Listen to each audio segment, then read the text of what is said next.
बिस्मिल्लाहिर्रहमानिर्रहीम। अस्सलाम वालेकुम वरहमतुल्लाहि वबरकातुहू। नाज़रीन, प्रोग्राम बुइते चिराग के साथ मैं हूँ आपकी मेज़बान समीना चौधरी और आप मुलाहिज़ा कर रहे हैं KPN HD। नाज़रीन, आज़ाद कश्मीर में बिजली की डिमांड 400 मेगावाट है, जबकि हुकूमत पाकिस्तान की तरफ से 300 से 330 मेगावाट बिजली महंगे तीन दामों वापस कश्मीर में फरोख्त की जाती है। जबकि आज़ाद कश्मीर में बिजली की पैदावार 3262.829 मेगावाट है, जिसमें 1100 मेगावाट मंगला डैम और 669 नीलम झेलम से पैदा होती है। नाजरीन, अगर हम तारीख पर नजर दौड़ाएं तो मुमताज हुसैन राठौर और फारूक हैदर के अलावा किसी हुक्मरान में ये जुर्रत नहीं हो सकी कि वो हुकूमत पाकिस्तान से इस बिजली के मसले को हल करवा सकें, क्योंकि इन हुक्मरानों ने हुकूमत पाकिस्तान से खुशनुदी हासिल करके इक़्तिदार हासिल करना होता है।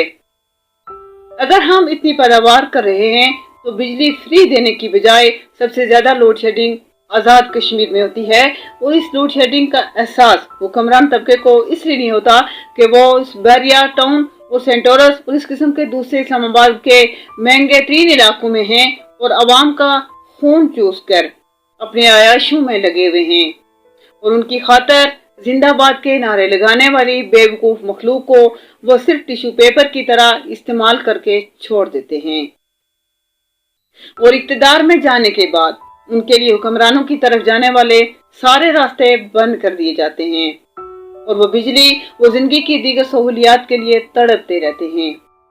हुक्मरान जमात की तो मजबूरी से ही, लेकिन इस वक्त आज़ाद कश्मीर की अपोजिशन नून league, PPP, JKPP, Jamaat Islami और दीगर आज़ादी पसंद जमातों की खामोशी लम्हाए फिक्रिया है। नाज़रीन, इसी के साथ समीना चौधरी को दीजिए इजाज़त। अल्लाह निगहबान।